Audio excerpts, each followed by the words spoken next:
Баршаларыңызға қайырлы күн, сүйікті көрермендерім, каналыма қош келдіңіздер. Бүгін сіздерге өзім бала күнімде үнемі базардан сатып алып жейтін қожелі мантысының рецептімен бөлісемін. Қамыры өте жұқа және де жұмсақ болып шығады. Алдымен қамырын елеп дайындап аламыз. Електен өткізілген ұнымызға тұзымызды салып жақсылап бір араластырып жібереміз.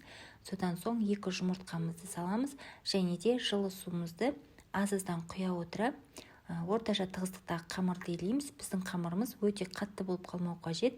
Барынша жұмсақтау, жұмыс жасауға ыңғайлы қамыр елеп шығамыз.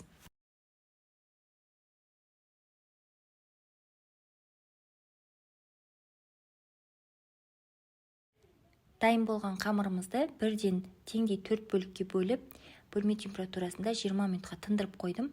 Бұл жерде мен үлкен отбасыға жасап жатырмын.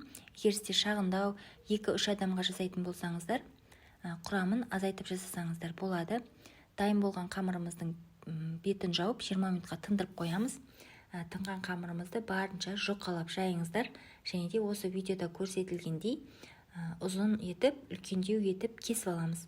Кесілген қамырымызды 4 бұрыштап кесеміз. Осы видеодағыдай үлкен көлемде кесулеріңіз қажет, себебі бұл манттың ерекшелігі көлемі үлкен, қамыры жұқа болады. Және де тағы да бір ерекшелігі салмасын өте қатты толтырып салмаңыздар. Біраз қасықты толтырып салсаңыздар жеткілікті. Және де салмасын салған кезде жайып саламыз. Қазір видео барысында сіздерге толықтай көрсететін боламын. Көріп тұрсаңыздар, қамырды осылай үлкен-үлкен етіп кесіп аламыз. Және де біраз қасық толтырып салмасын саламыз.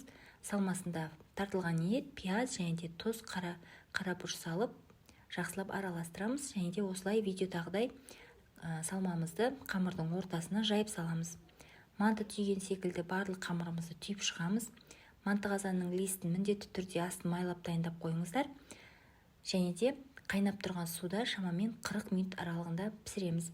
Біздің қамырымыз өте жұқа болғандықтан 45-50 минут қоюдың қажеті жоқ. Шамамен сол 40 минут аралығында пісіп шығады.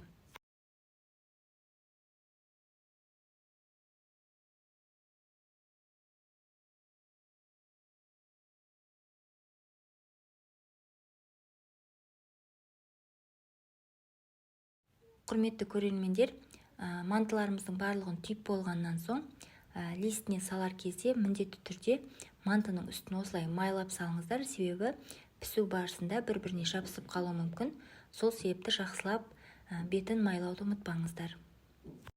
Егер осы видео сіздерге ұнап жатса, рецепт пайдалы болып жатса, каналыма тіркеліп, видеоға лайк басып отыруды ұмытпаңыздар. Осымен біздің мантымыз дайын. Көріп тұрғандарыңыздай өте жұқа, өте жұмсақ болып шығады. Дәмі өте дәмді болып шықты.